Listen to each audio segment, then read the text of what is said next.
Welcome to Hope with Jonathan podcast, where we share stories of hope. My name is Jonathan Traylor. I'm a 15-month kidney transplant recipient who faced a near-death experience back in July of 2019. I had a lot of different symptoms: chronic fatigue, swollen ankles, couldn't breathe very well, and really nauseated. And I stayed in the bed for days of what I thought was fighting the flu. No, it wasn't. It was complete kidney failure, guys. Stage 5 ESRD. Within a few days, they removed about 30 pounds of fluid, and I had to ride in a helicopter to get dialysis treatment to save my life. Listen, guys, we now try to educate people, inspire, and motivate through the power of sharing your warrior story. If you like stories like this, stay tuned.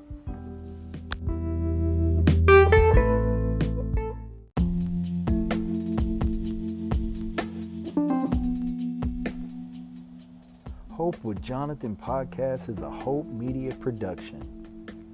Never let hope become a memory. Hope with Jonathan podcast is a Hope Media production.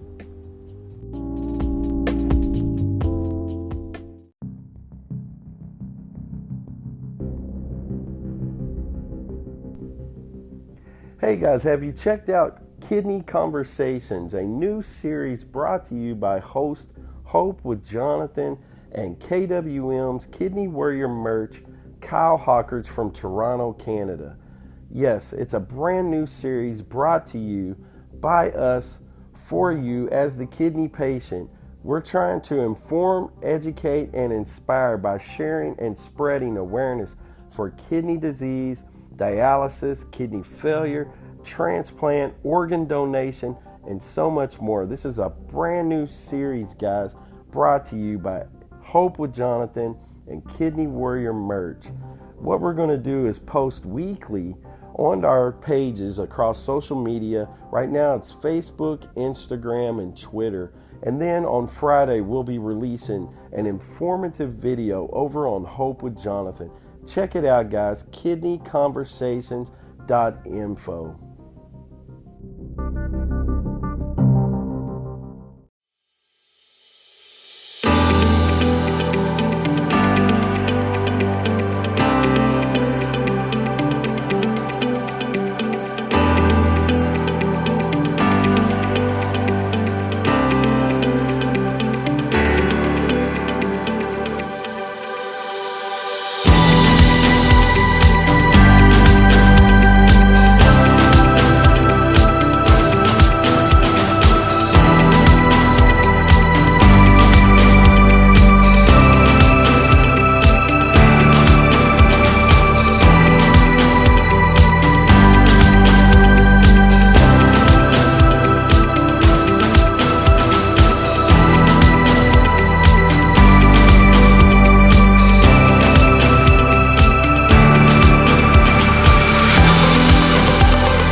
Hey guys, welcome back to the Hope with Jonathan podcast, and I'm your host, Jonathan Traylor. And on this week's episode of Hope with Jonathan, we feature a live interview that we did with 3-time kidney transplant recipient Victoria West from the great state of Texas.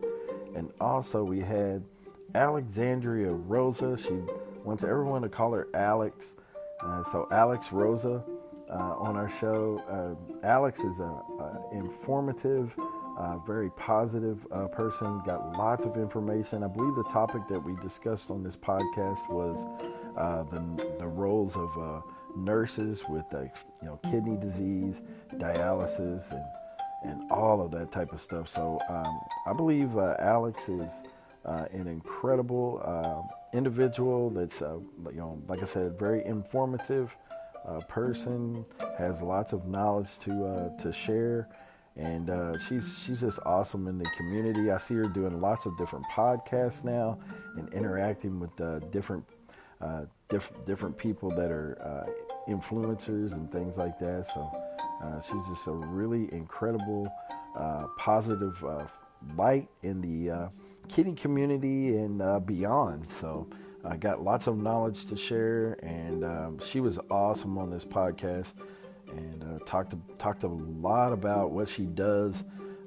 in the kidney community as far as treating patients and things like that. So for a balanced life, just add spice, and she'll talk more about that in the podcast. And I believe that's the name of her Facebook group. And also, 3-time kidney transplant recipient, Victoria West. Man, what an incredible journey! I actually interviewed her some months back, actually on a podcast just by herself, and she really shared her story. She's got an incredible story with battling kidney disease and doing dialysis, and just 3 kidney transplants is just incredible. She's just got such an incredible story, but she's very positive, and she had a lot to add in and talk to the show. So it was a really incredible podcast, and an honor to have them both on our show at the same time. And I see Victoria doing co-hosting with like different podcast hosts, like Jared Brown with the Warriors Quest show, and shows like that. So I really appreciate them coming on Hope with Jonathan. I hope you guys enjoy this. Like I said, it's very informative, lots of information shared, and I hope you guys are getting a lot out of these podcasts. I go back and watch these videos, and I listen to some of my podcasts and things like that, and a lot of these videos that we did live have so much information inside of them, and just lots of great stuff. And I'm really looking forward to, someday have Alex back on our show. I'd even welcome to have Victoria back on my show anytime. And so it was a really fun episode. So I hope you guys enjoy this one. Please check us out over on YouTube if you haven't already. You can go subscribe to our YouTube channel. It's completely free. Hope with Jonathan. And you can actually listen to our podcasts over there. You can actually watch live interviews. Right now I'm doing some like series videos on my experience with COVID. And also we launched kind of a new project that I'll probably run a commercial in there called Kidney Conversations. So it's just basically a series about information about kidney disease. Everything that kind of revolves around kidneys is talked about in Kidney Conversations in the series that I'm doing with Kyle Hawkridge from KWM. So listen, guys, really appreciate all the support for Hope with Jonathan. Go check us out at hopewithjonathan.com. You can follow us on all of our social media over there. Listen to podcasts, watch live interviews right off of the website. If you're interested in all supporting us and helping us out financially, you can definitely drop a donation by way of the website as well. And also you can purchase merch over there. And, we just got so much over blogs and just all kind of different things. But, hey, guys, I'm going to let you guys roll into this interview. I really appreciate all the support for Hope with Jonathan. Thanks again, guys. Y'all take care. God bless. And remember, take care of your kidneys.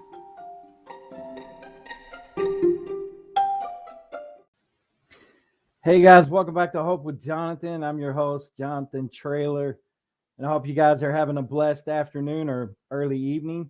And I really appreciate everybody for tuning in to Hope with Jonathan. I hope you guys are ready for the show tonight. We're going to be discussing our topic of the evening is going to be nurses and kidneys and the roles that they play within kidney disease, dialysis, transplant, more. And we definitely want to send a special shout out to all the nurses out there that have to deal with, the everyday duties of dealing with patients and dealing with dialysis and dealing with, kidney disease as a whole. I don't think nurses out there get enough credit for what they do. And we definitely appreciate all the nurses out there for the dedication and hard work that they put in to help us kidney patients that definitely are in need of treatments, whether it be kidney failure, whether you've been diagnosed with kidney disease or transplant and more. I mean, just across the whole spectrum. We just definitely want to spend a special shout out to all of our nurses out there. And God bless you guys and gals out there that are doing that labor for us. It's definitely a calling and a labor of love. So we definitely appreciate all the nurses out there. And in particular, I remember when I was going through dialysis, I had a really special nurse. I'll use her first name. Her name was Ariane, and Ariane was a special nurse. She always took care of me while I was in my dialysis unit, and always took after me and looked after me. Real special lady, and she made a really big impression on me while I was in dialysis. I had just came out of a near-death experience, and she was so gracious to me and treated me with so much, love and care. And if I seen her on the street, I'd give her a big old hug right now for all the care that I had. So, like I said, shout out to all the nurses. We wanted to do a show on nurses and kidneys, so we're definitely excited. I have a special co-host tonight, all the way from the Clean area in Texas. I'm in Texas as well, if you didn't already know, in San Antonio area in Kerrville, Texas, in our hill country. And so Victoria West is a three-time kidney transplant recipient. She's going to show up here in just a second. I'm going to add her on. And it's definitely exciting to have her here as a co-host with me. I actually interviewed Victoria not too long ago here on Hope with Jonathan. You can catch that interview right here on the YouTube channel. Speaking of that, guys, if you haven't already, go over and hit that subscribe button over here on YouTube. Subscribe to this channel. Make sure you hit that bell to get more great content, more interviews, and you'll receive all the notifications. Make sure you click on that subscribe and the bell button. But hey, guys, with that being said, I'm gonna go ahead and bring on Victoria. And we definitely want to send a special shout out to all of our supporters, everybody watching out there. We really appreciate it, guys. And again, guys, we're going to bring on Victoria West. Yeah, hey, Victoria, how's it going tonight? Not bad, Jonathan. How are you doing tonight? I'm doing pretty good, hanging in there. Yeah. So, enjoying this Texas weather we've been having. That's what I was gonna say. Are you guys getting a lot of rain there? Well, it's been pretty sunny here for the most part, but some rain creeped in earlier today, and so yeah, it was much needed around here. It's pretty dry in these parts. Yeah, we were under tornado watch a couple nights ago, and then had some storms this morning. So it's supposed to be like this for the next couple of days here, I think. Yeah, yeah. I recently had you on the show, a couple of months ago, and you shared your story on here. Yes, sir. Yes, sir. Yeah, and you have an amazing story. Three-time kidney transplant recipient. Yes, sir. Thank you so much. I really enjoyed our interview. Just getting the chance to tell my story and for people to hear that, if I can do this, anybody can do this. I've been through a lot. I've overcome a lot, and I see people out there struggling with having to live with this disease, and just know that, I mean, honestly, I'm nobody special. If I can do it, you can do it too. Oh, that's amazing. That's definitely amazing. Do you have any kind of like a short special story about any nurses that you've came across? Because I know you've came across many during out your ordeal with kidney disease, dialysis, transplant. I have a couple. So I do want to give a special shout out to Alicia. She was my dialysis nurse for home hemo both times that I was on home hemo. She was my trainer, she was my nurse, and she's an excellent friend and just really great and caring and a wonderful person. She, I know for a fact, has her own health problems and had, raising kids, and has a whole life on her own, and for her to just put on that strong face and help people like you and I every single day, she is amazing, and I definitely want to thank her. She's one of the reasons why I made it through dialysis. And then I don't have names, but I recently got my third transplant in January 2021, and that was done at Medical City Dallas Hospital. And there were two nurses in the dialysis unit. After I had my transplant, took a few weeks for it to wake up, and I had to continue doing dialysis in the hospital. And there were two amazing nurses that took care of me. There in the hospital in the ICU unit, because we were during COVID, so dialysis was being done in ICU. Right. I just want to tell them that they are absolutely incredible. I'm sorry I don't recall their names, but the night before I was going into transplant surgery, these two women did a dialysis treatment with me, and then they prayed over me. Oh, They wow. to just pray that my transplant went well, and that it didn't take too long to wake up, and that I came out of it safely, and thank God that I did. And I had an absolutely wonderful experience. So to the two wonderful ladies who took care of me in January 2021, and I had my transplant at Medical City Dallas Hospital, thank you so much. You women are a blessing.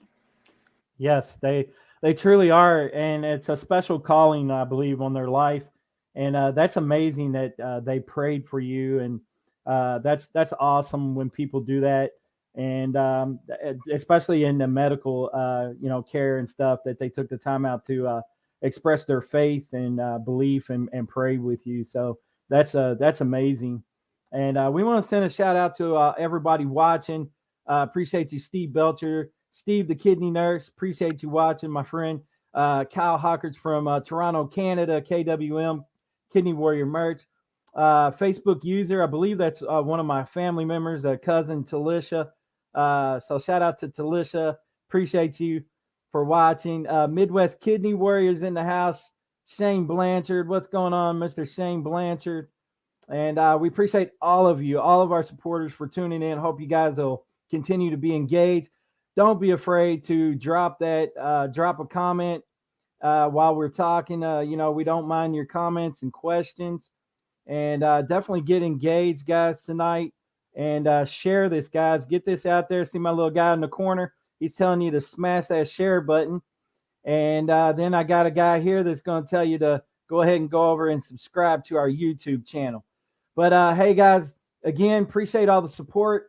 But right now, we got a really special guest to bring on this show tonight to honor. And we want her to come on and talk about what she's doing in the kidney space. And definitely excited about bringing her in.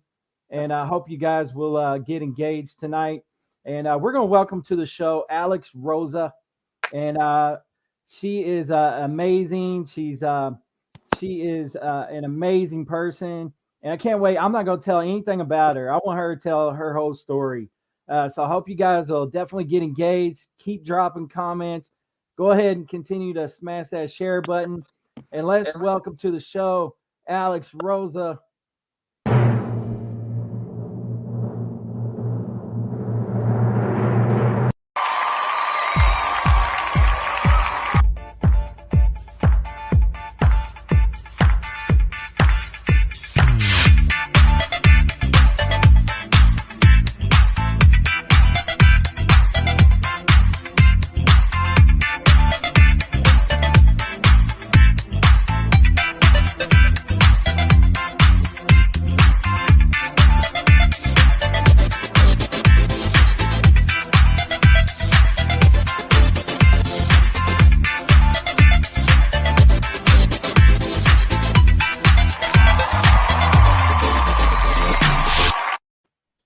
Alex, what's going on?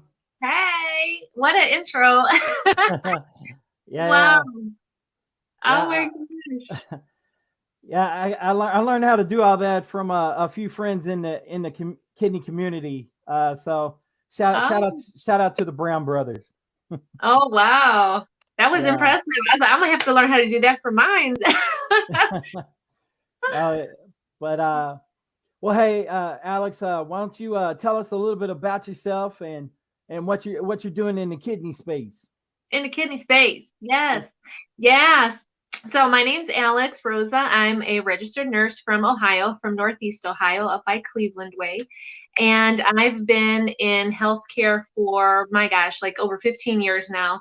And I started at the bottom. Like I started as a nurse aide way back in the day, and I was an LPN after that, and I got my associate's degree as an RN, and then I went on and got my bachelor's. Hey there, got my bachelor's degree, and then so now I'm actually finishing up my doctorate degree in nursing right now. So I will be Dr. Rosa pretty soon, and I'm so excited about that. And I'm a teacher. I'm a nurse educator. I teach first-year nursing students at our local community college. So I do that on my weekends. And during the week, I work as an ICU nurse at the bedside. And I've been doing ICU nursing, Dr. Spice. I've been doing bedside nursing for a long time now, for, oh gosh, I think maybe like 8 or so years. I've been doing pretty much mostly all ICU.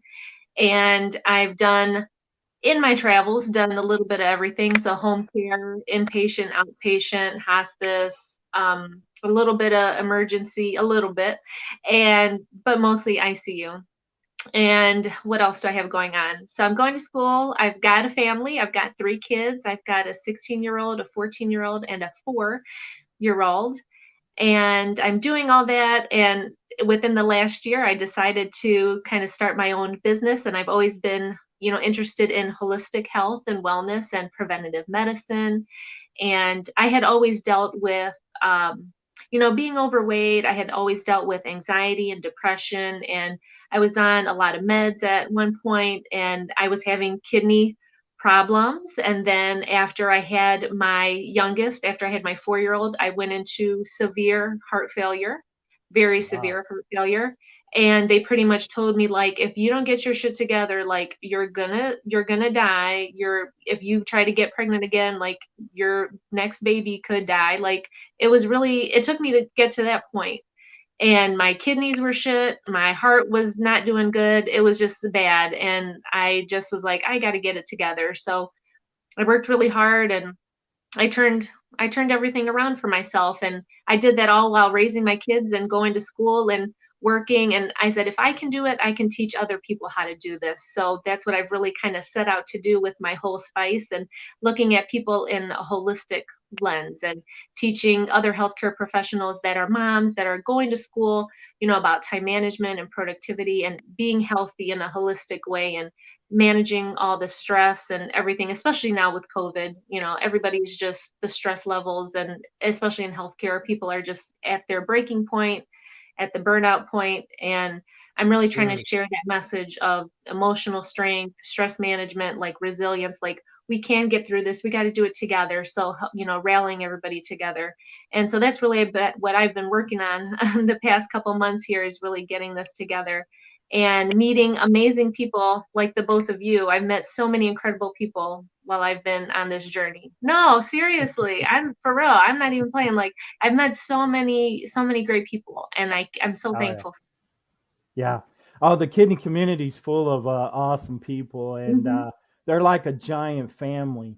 And they welcomed me, and with open arms once I kind of came into the scene. Just welcomed me like a brother, for, if you will.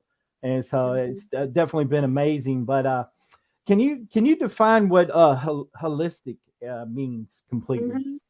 Yeah, so holistic is looking at things in the broader sense. So we're not just kidneys, we're not just the heart, we're not just a certain type of disease. There's so many different parts of us. So when you're looking at things holistically, you're looking at the spiritual part. And I'm sure that you guys can all attest to the test that you get put to spiritually, right? When you're sick and you're in that ICU, that you're on your deathbed, like, right? It's a spiritual test. So looking at things spiritually, looking at your physical health, looking at your self-awareness and taking responsibility and that insight part, and looking at the emotional health of yourself. So how you're handling stress, and how your self-worth is, and are you setting boundaries, and are you respecting yourself? Like, the self-worth part is a huge part of it. So that's when we talk about looking at things holistically, looking at your spirit, looking at your mind and your body, because we know that stress and all of that impacts all of our physical health, right? And when your physical health is impacted, you're stressed out, you're wondering, what are you going to do? So they're all very interconnected. So trying to look at all of those things all together is definitely, I feel like, the way to approach healthcare. I don't feel like we need to spot treat this. Let me give you a couple pills for this. Let's try this. No, you got to look at it, all of it together, if you really want to be treating people in a holistic way that's going to impact their lives for the better. Sounds awesome. Really, sounds like a great ideal.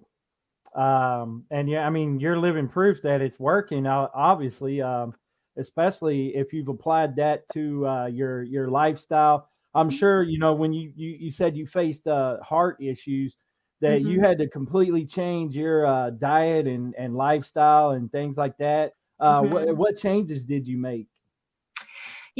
I've talked about this on several of the other shows that I've done, but really looking at that plant-based diet really truly is a good, just like a blanket way of eating for most people. I'm not going to say all people because there's always those different cases, but for most people that that plant-based whole foods diet is like the way to go. And so I had to really change how I was eating, and a lot of it was how I had grown up. So my upbringing, so like I'm Puerto Rican, so in Hispanic upbringing, you eat certain things, right? And I'm sure with every culture there's that thing. You eat certain things when you're growing up, and if you don't eat that way, people look at you like, what's wrong with you? So you get stuck doing that for so many years, and it just becomes second nature. Things become second nature, things become a habit, things become a routine. Not always the best routines, not always the best habits. And it took so much to break that, and it really took a lot of teamwork. So like my husband as well, he's lost over 100 some pounds. We've really worked together to make this like a true like lifestyle for us, and how we bring up our kids as well. I was overweight as a child, so was he. My kids growing up, I didn't want them to face that or to deal with like consequences that I had because I was overweight. And so we really work hard to teach them the right way. And we are kind of strict in our house. We don't got soda, we don't got juice, we don't got some of that other fun stuff. But I mean, it's just how we are, and it's just the rules of the house. So that's how we've made it. But it's definitely and you had talked about that before, and where you're shopping at in the grocery store and all that, really looking at the whole foods and the real foods. And that's really has been like the secret. That and like changing my mindset has been the other huge part of it. Oh yeah, changing your mindset is definitely key to success with anything in life. You gotta learn how to look at things like my man Shane Blanchard with the PMA, a positive mindset, positive mental attitude. So I could definitely can understand what you're saying, because for like 41 years of my life, I ate what I wanted, did what I wanted, and that lifestyle ultimately landed me into emergency kidney failure because I was type 2 diabetic, hypertensive. And so I had to make some changes really quick once I got into that, with the emergency kidney failure. I had to go, strict and just give up a lot of stuff cold turkey. And, I had a huge wake up call in July 2019. And so acceptance was a big thing for me, and change, having a positive mindset was huge for me. And but making those changes to a healthy lifestyle was the best decision that I ever made. And eating things like vegetables and things like that, and incorporating the vegetables into my diet, because before I was just like I've said, and many people's heard me say this, I was a cheeseburger pizza guy, and so I didn't even think about eating vegetables or salads or things like that. So it was a complete mind change. And then I'm sure Victoria maybe can chime in on that as well. Maybe she had experienced that as well. You can see the wheels turning, right? I do have. I had kidney failure at a very young age. I was diagnosed with kidney failure at 10 years old. And at that time, I was also extremely underweight. Couldn't eat. They would not even put me on a on a transplant list for the first couple of years because I had to gain weight even for my age. And most of that was because the kidney failure kept me from eating.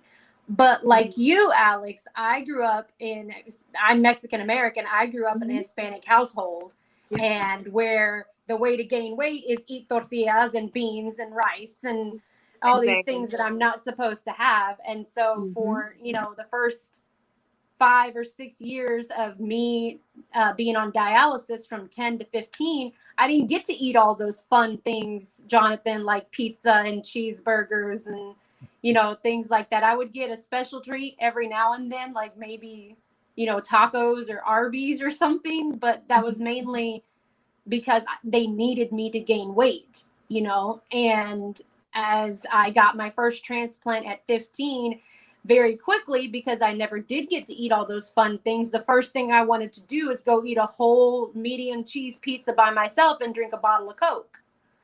And I think that's where a lot of people who go from dialysis to transplant have trouble, is because when you're on dialysis, you do have to have a super strict diet just to maintain your phosphorus, your potassium levels, your calcium. Everything has to be maintained and can fluctuate so easily. And with the transplant, it's like, okay, you can kind of eat what you want, but you still have to be mindful of it. And I've seen a lot of people go kind of crazy and gain obscene amounts of weight after transplant. And I was one of them, because we decide we can just eat what we want. I have considered and have been told by many other people, Alex, that plant-based is really the best way to go for kidney transplant or for kidney patients in general. But I have a question for you, doing it as a wife and a mother. My husband and child, I've always cooked, the foods that I probably wasn't supposed to eat, but that they enjoyed. And so my husband and I have talked about going to, trying to eat healthier and make better choices, and, for my son as well. But, I don't know that plant-based is really an option for my husband. He is definitely a meat eater. How do you, how was it having your family and your support system make that change with you? So it's definitely gradual, right? Because people are not going to change overnight. But the really nice thing about doing plant-based is it's not 100% plants. So it's not, you can have some meat. It's just meat is not the star attraction. So just changing how they thought about that, and just kind of like gradually shrinking down the portions of meat was kind of like the secret to like tricking them. And then every now and then it'd be like, well, we're not how there's like that meatless Monday out there. You can have whatever day of the week, just as long as you start, just trying to do it maybe like once a week or something like that. And just doing it gradually. And I just try to do like, we'll do like tacos or something, and I'll make like ground turkey. Like I usually don't use ground beef, so I'll use like ground turkey, but then I make them load up with all the other stuff for the tacos in there so that they can have that. So it kind of tricks them a little bit. So that's kind of how I do it. So, and I have them eat like salad, like all my kids will eat lettuce. So it just was something they had to get used to, because it was like, bro, I'm not making anything else to eat. So this is what you're going to eat. And so that's what they would have to have. So just kind of like tricking them into it that way. But, the thing is, you have to think about too is, you are the mom, you are part of that household, and they have to understand too that you have needs, and you have a certain way that you're going to have to eat, and a certain way that you're going to need to take care of yourself. So there comes to be a point where I talk a lot about setting boundaries and stuff, and self-empowerment, and like, you have to be like, this is what we're doing, and we're going to do it. And if they're, your husband, he's an adult, he could do whatever he wants to do, but you got that little baby you're bringing up, and that you got to, what is right for them and what is the best for them. So really keeping that in your mind, because kids are going to ask for whatever they want, and they're going to want all that bad stuff. And we got to guide them in that right direction. So, what you want to eat and what you should be eating. There's no reason why they shouldn't come right along with you and enjoy that same lifestyle. And it just takes a little bit of time. Like I said, not going to happen overnight, but definitely just easing them into it. And it is a lifestyle. And that's the thing I try to push to. It's a lifestyle. It's not like you hit it and quit it. It's like for a couple weeks and then you're done. No, it's long term. So we treat it as such. It's not going to happen overnight. You do it very gradually. And then it just becomes that great new habit that you got going on is, we eat less meat now. Not a huge deal. Not the end of the world. Awesome information. Thanks Yeah. for sharing, Alex. You're welcome. Does that help? That did. It definitely helped to talk to someone who's actually been through it as a wife and mom, because Mhm. for me, I'm just expecting that, okay, I'm going to wake up tomorrow and I'm going to stop eating meat. And that's not, like you're saying, Mhm. that's not the case. And I think Mhm. maybe I could start making those small changes. Mhm. And, my kids used to eating, yeah, he eats McDonald's, he eats Chick-fil-A, and we try to make healthy choices. And I do try to cook more Mhm. than we eat out. Yeah. But even when I'm cooking, I'm so used to putting, to cooking all the stuff that my mom and my grandma cooked. And I think there's a way to maybe modify those things. Yeah, yeah, Yeah. definitely. I'm always posting recipes where I say like I spice up the recipe and I kind of modify it because it's the same thing, girl. Like that's how I learned to cook was from my mom and her mom and from all of our relatives. And it's like, they're loading up the oil and the grease and all of this.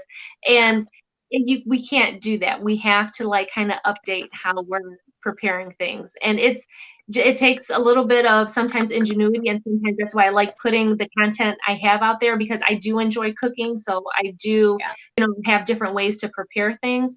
So, but like I will, I'll make rice, girl. I'll make rice and beans every once in a while, but not how I grew up where it was like every single day you were eating Every rice. meal, every Every single meal meal. with rice and Every beans meal. and tortillas. Yeah. Exactly. So I don't do that anymore. I'll make it every now and then because you better believe my kids do like when I make some rice with gandules, they love it. But I just space it out a little bit and not make it Absolutely. the normal. So, Absolutely.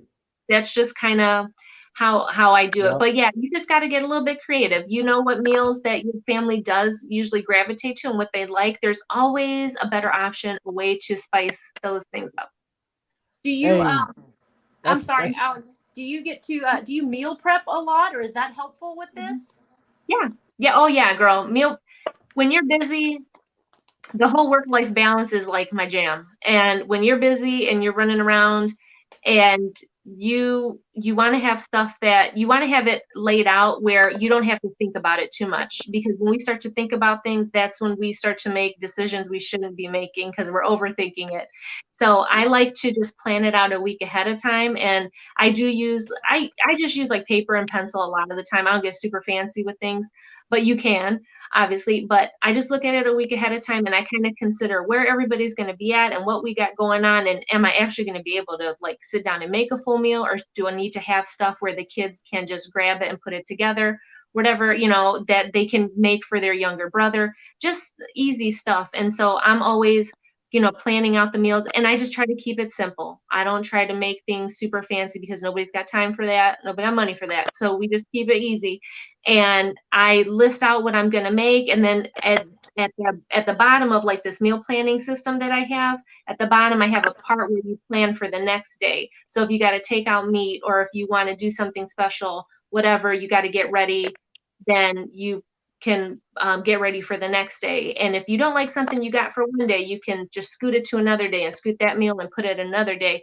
It helps with the grocery shopping. I don't really go to the grocery store. I get stuff delivered because that's another great time saving thing and helps you just get what you need to get. And I just have it ordered and do it that way. So there's all kinds of different tips that I use, but meal prepping, I don't do like your traditional meal prepping where you put everything in a box and it's all set to go. Because in reality, that really doesn't work for families, for Yeah. working moms and families. Yeah. It doesn't Sure. work.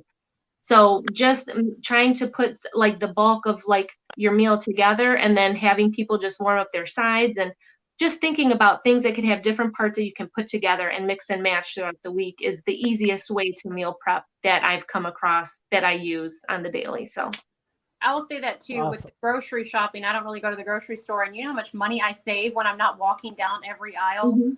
picking Yeah, stuff up. It makes yeah, a huge Awesome. difference. Awesome, for sure. awesome tips, guys. Amazing stuff, guys. I hope the watchers out there and viewers are writing this down. Of course, they can always revert back to the YouTube video for these awesome tips. But I wanted to chime in really quickly because I wanted for time's sake, I wanted Mhm. to find out. And Alex, you've been getting some comments on here, by the way. Shout out to Jared Brown. with the Warriors Quest show. Guys, go check out his YouTube channel, the Warriors Quest show. Subscribe to it. Jared says that you have a great smile. Of course, Shane Blanchard's talking about your smile too, and that you're a natural leader. And I definitely agree. Jared here was saying that a smile goes a long way. So shout out to Jared for his comment. But you've mentioned it, in your tips. You were talking about the word spice, and I wanted to find out. You started something called Spice. So for our viewers out there that want to know what Spice is all about, why don't you tell us about what Spice is about and why you started that? Oh, yes, what Spice is about. Yeah, so Spice is kind of like going back to holistic health and wellness. I had always had a huge interest in it kind of growing up, and it's really a play on the dimensions of wellness that we have within us. So looking at that, so the S is for spirit, for your spirituality, and the P is for the physical part of you. The I is for the insight, and the C is for the career, because our careers are a huge part of our lives, right? What we're doing, how we're making a living, how we're supporting our families, and how we gain a lot of self-confidence in what we're doing and putting out into the world. And then E is for our emotional health. So I took those SPICE, and that's how I came up with Spice. And that's what I really kind of built my practice around, is helping to support people in all those areas of their life, because I felt like if you could really tame and balance, and because work-life balance is huge thing that I'm all about. If you can really balance all those areas of your life, you can really be successful in at anything that you want to do in your life. Because I know for myself, it's true. Like, I'm living proof of it. Like, you can, and it just takes a little bit of work, and I did all the work for people. So that's why I put the program together. So that way I can really help them get the results in all of those areas that they want to have. And sometimes people need a little bit more help in the physical area. Some people need more help in the emotional area. But as a whole, I have found through the whole time I've been doing this, it's all of those different layers play a huge part. And so we really need to support the health and support people in all those areas. So that's really why I developed Spice. And I have individual programs where I work with people one-on-one. I have group programs, because being in a group is super magical, and you harness all that super magical group power together, and you have all that teamwork and that accountability. And when you got another person watching you, it makes it pushes you a little bit harder. So I have group work that I do, and I'd love to, my big picture is to be more involved with like healthcare organizations and bigger organizations, and really work with teams of people and their whole groups of employees, especially now with COVID. I mean, it's so crazy, and staff is getting burnout and leaving. And I really want to try to support all of our fellow healthcare workers to get through this time together. So that's really what Spice is and why I created it. And I mean, I live it, and I talk about it all the time, and I just love it so much.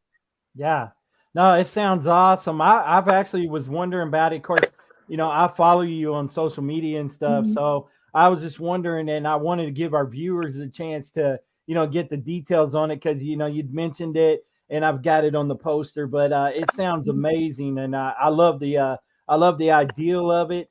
And real quickly, Victoria, you got some fans too. They're saying that you have a beautiful smile as well. So Thank you. Shout out to Kyle, and they said that my smile needs some work. So I don't know. I guess maybe they're talking about my teeth or something. I don't know. But anyway, I know who that is, but he lives in Canada, so I'll have to go hunt him down. But anyway, Shane Blanchard says you have a beautiful soul and a huge heart. So, and Jared's clowning on my hair tonight. He says that he'd like to see me with some long rocks tire hair. So, Jared, in the 80s, I had a mullet. I'll have to share that picture with you. So sometime I had the short hair, the short spiky hair on the top with the curly mullet in the back. So I'll have to share that with you one day but you know what? You'll probably put it on Facebook or something. So maybe I won't. Jared would. He probably would share it. No, but Spice sounds incredible. And especially you mentioned like during COVID, and with the burnout because of so many patients coming in, and Mhm. and then they're seeing an incredibly lot of deaths daily and things like that. So it could be overwhelming, I'm sure, especially working in the ICU In and the health. seeing, a lot of effects of like death, and then dealing with on the normal of like kidney disease and kidney Mhm. failure. We had mentioned that at the beginning. You actually work in the ICU with kidney patients that come in and have to have dialysis and all that while they're in the ICU. So talk a little bit about that. Yeah, yeah, definitely. And kind of the scary thing with COVID is that we've been getting younger and younger patients coming in and like full blown kidney failure on emergent dialysis. Like it's unreal. We never used to have it that much. And now, like, we're getting 20-year-olds, 30-year-olds, 40-year-olds. Like, we really didn't used to get that age of patients. And it's like every other room now is like a dialysis patient, or they're on ECMO, or they're on Impella, like they're on like all the machines that you need to like keep people alive when they are seriously ill, like critically seriously ill. And it's really is a team effort, because you're still the nurse, you're still the bedside nurse for that patient, even though they might be undergoing dialysis, and they're undergoing dialysis right there in the ICU room. So, the tech brings all of their equipment up and the nurse is setting up in there. And so you really have to work with them, and I have to get my stuff done that I need to get done, but I still need to be respectful of the dialysis nurse and what she's got to get done. So really working with them closely. And then I got this patient that I got to consider too. And it's like, I got to do what's best for them, because you guys know you are just exhausted. You're drained, you know, it's so much all day long, all the time, nonstop. And so I really work hard personally in my practice when I'm working to give my patients rest and to give them space, privacy, because there's like no privacy, right? When you're a patient there. So I really try to work really hard to do that when I'm working as the bedside nurse. But, especially if they have dialysis and stuff, I'm just really careful about trying to get everything done that I can for that patient while I'm in there with them, and working with the dialysis nurse that's in there too. And it's just they're they're a different type of patient, because you have to be really mindful of so many of all the lab work is really like the key. It's like all based on your guys' numbers. Everything we do, all the meds, all the drips, anything that I'm going to give you, I've got to take into consideration what are their numbers, what are their kidneys doing or not doing.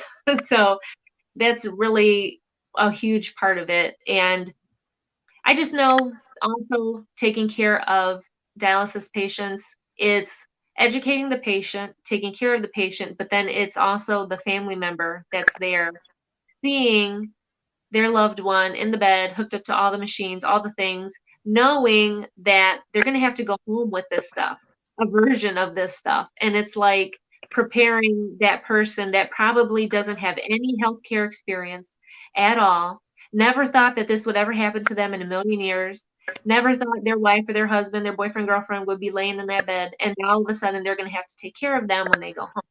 So Yeah. doing the family caregiver education is a whole nother part of what all nurses do. We have to educate patients, but we also educate family members, and so that's a Sure. huge part of what we do. Yeah. Everything you're saying, exactly. That's exactly what happened to me. You're gonna make me Yeah. cry. Um, Oh yeah.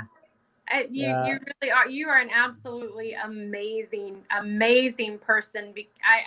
I've met a million wonderful nurses, and it takes such a special person to not only deal with the stress of being in the healthcare profession, but also to see other people, to have the heart to watch other people go through that and be willing to help them, and they're not even close to you or related to you or your own family, and to see what we as the patient and what our loved ones are going through, and to acknowledge it's absolutely incredible. And you have an absolutely amazing heart, and I thank you on behalf of all of your patients.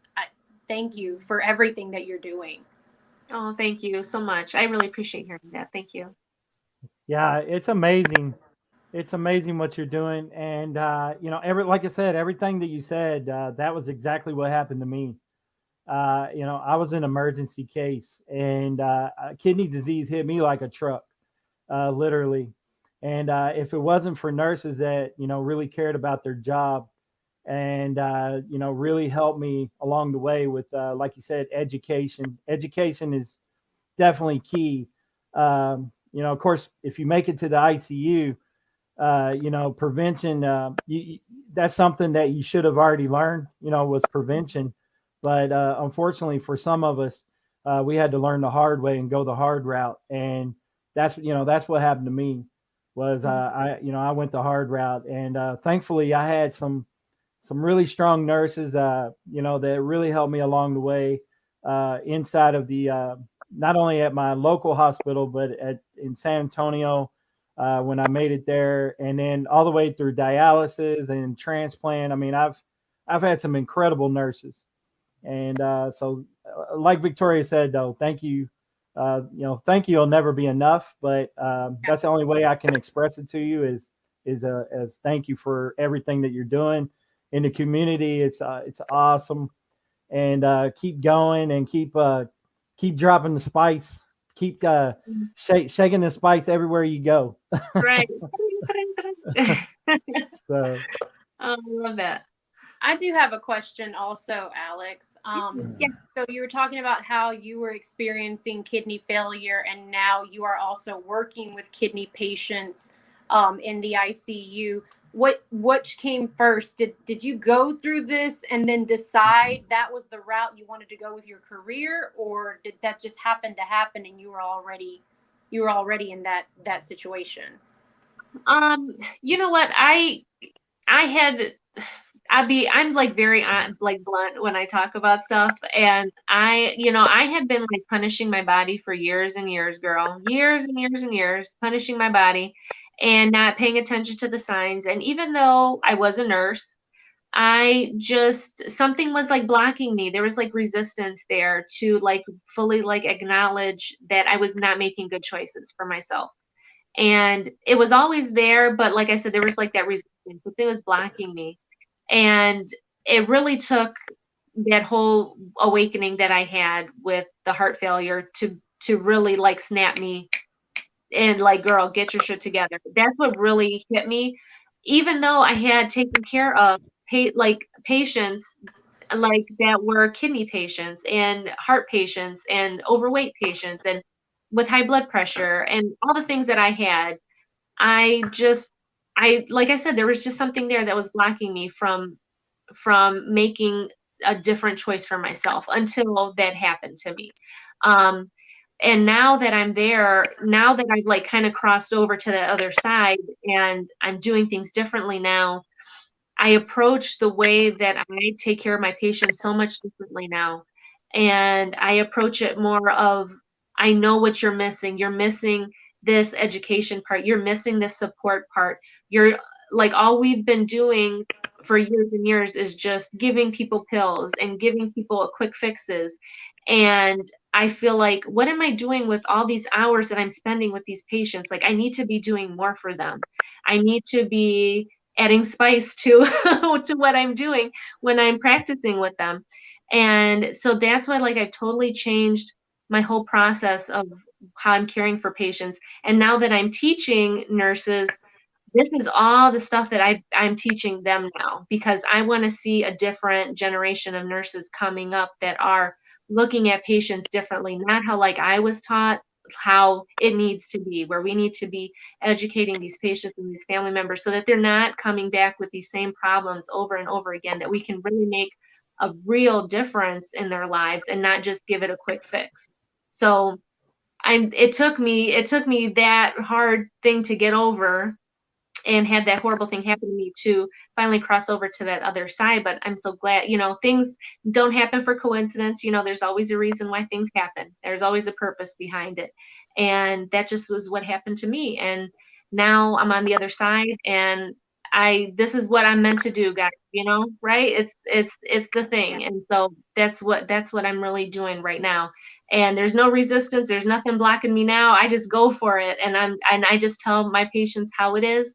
And I try to give them every single opportunity that I can and every resource that I can so that they can make some real changes. And the family members too, I tell them the same thing. Like, I educate, and I try to help them out as much as I can while they're there with me, because I know I only have a limited amount of time sometimes with them. So that's just what I've been trying to do now. So I'm glad that I do it differently now, for sure. And this is how healthcare really needs to change and needs to change.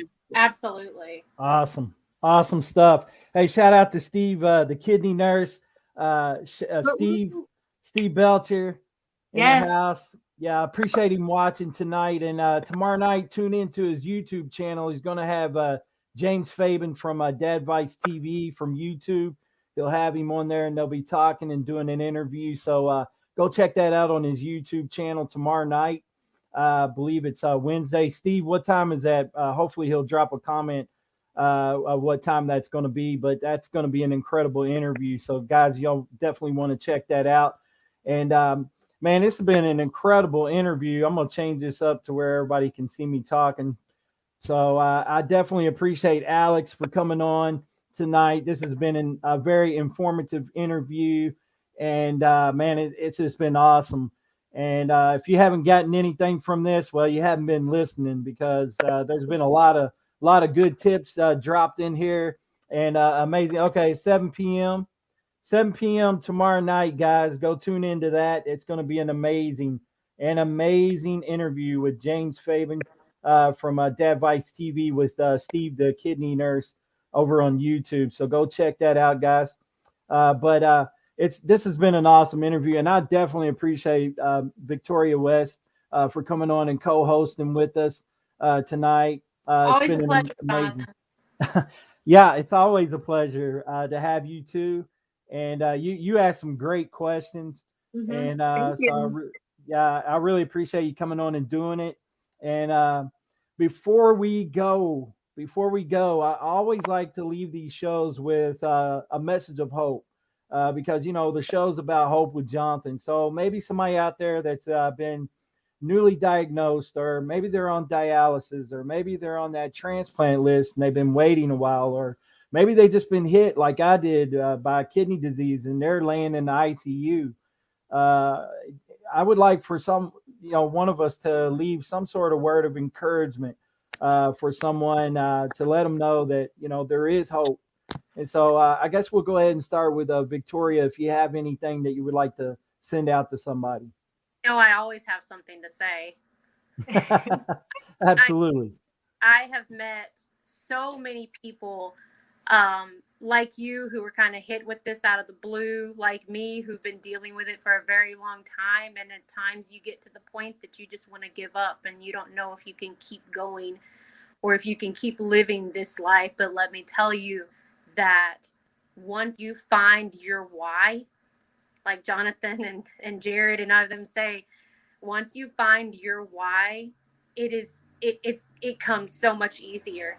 And it's hard, it's difficult. You want to give it up, and sometimes you just want to break down, but you just have to keep pushing.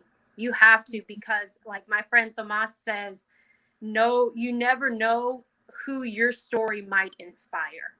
Exactly. What you overcome, what you do, what you put into your life, and what you share with others could inspire the next person. And I've been there. I've wanted to give up. And I've met people like Jonathan, like Jared, and seeing their stories and sharing my own story gives me inspiration. And seeing other people going through this really, really difficult situation makes me feel like maybe what I went through wasn't as bad as I thought it was, and that other people are doing it too, and I'm not alone in this. So just keep pushing and look for that community, because we are like a family. The kidney community is a family, and we are always here to support and always here to talk about what you're going through and what we're going through as the patient and as a family. That's beautiful, Victoria. Appreciate that. That's a great message. Awesome. And like you said, we're a great big family, and never give up on hope. Never give up. It's awesome. That's an awesome message. So, Alex, what do you have for them for the end of the show?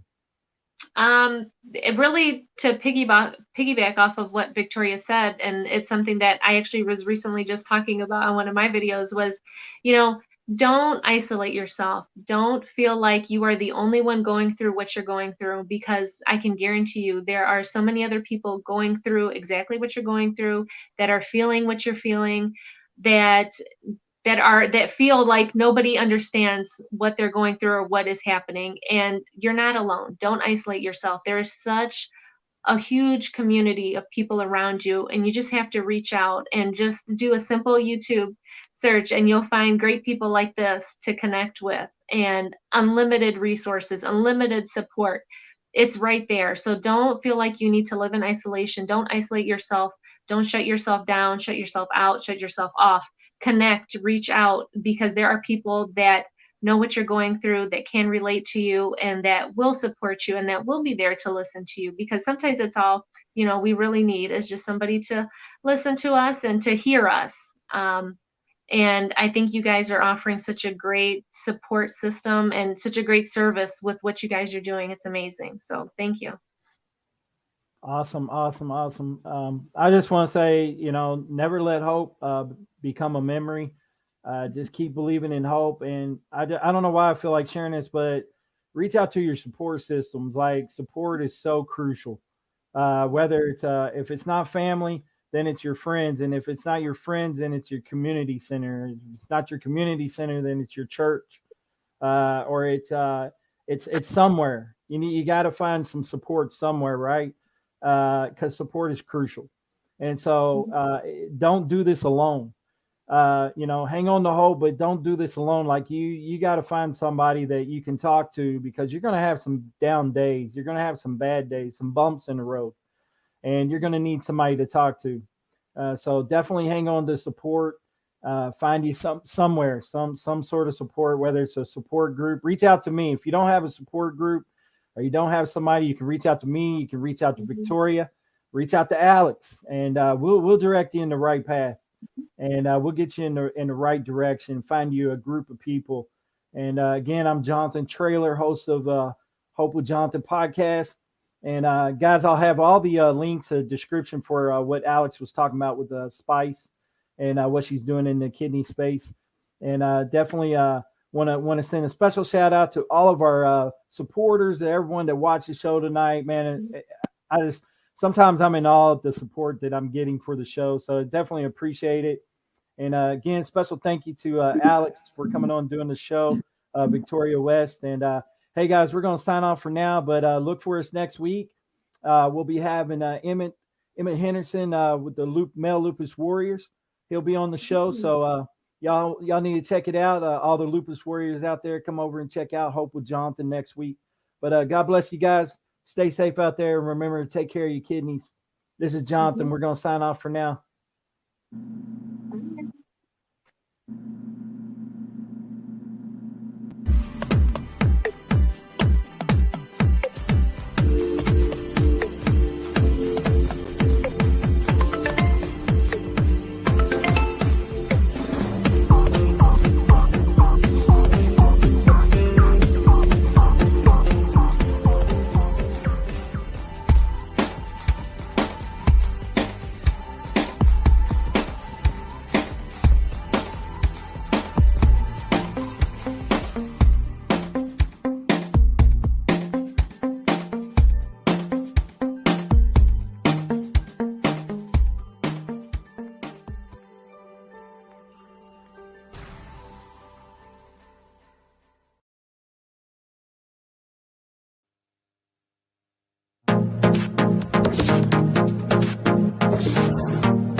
Hey guys, this is Jonathan, the host of the Hope with Jonathan podcast. And hey guys, Hope with Jonathan now has a website, www.hopewithjonathan.com, where you can go over and find out where to follow us on all of our social media links, our podcast, our YouTube channel, and much more. Again, guys, for more information on Hope with Jonathan, you can go to www.hopewithjonathan.com.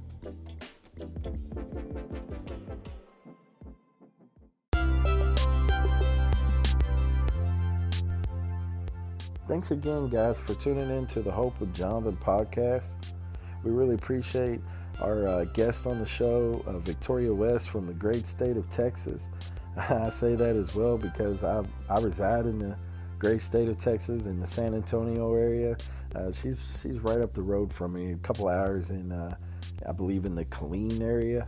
And so, but Texas is just such a large state. We don't measure anything in miles. We actually measure everything when we tell people. It's like we measure everything in hours. So if that gives you an idea. But anyway, I really appreciate Alex Rosa coming on the show. And she was incredible. Like I said, guys, she's doing all kind of stuff. I see her on podcasts and all kind of different things that she's doing now. She's really expanding and fixing to become an MD as well. So I think she's just right on the verge of becoming a doctor. So I wish Alex and Victoria blessings, and I just hope that they have continued success in whatever that they choose to do with their walk in life. And really appreciate them coming on the show and sharing with us, talking with us on Hope with Jonathan podcast. Again, guys, if you haven't already, check us out over on YouTube at Hope with Jonathan. Also, guys, you can check out our website, hopewithjonathan.com. Hope you guys are, benefiting from these podcasts. Really would love for you guys to let us know, drop a comment, go over to the YouTube channel. You can, when you listen to this video or listen to the podcast, you can go over and actually drop a comment on the video there on YouTube and just kind of let us know how we're doing. I know that some of them are a little bit long, but that's okay. I really enjoy the information. I think they're great podcasts, and you can definitely go over there and check us out over on YouTube. Also, guys, listen, our website is up, hopewithjonathan.com, so I hope you guys get a chance to go check that out. And hey, guys, really appreciate all the support. I'm going to sign off for now. Y'all take care. God bless. Stay safe out there. And remember to take care of your kidneys. This is Jonathan.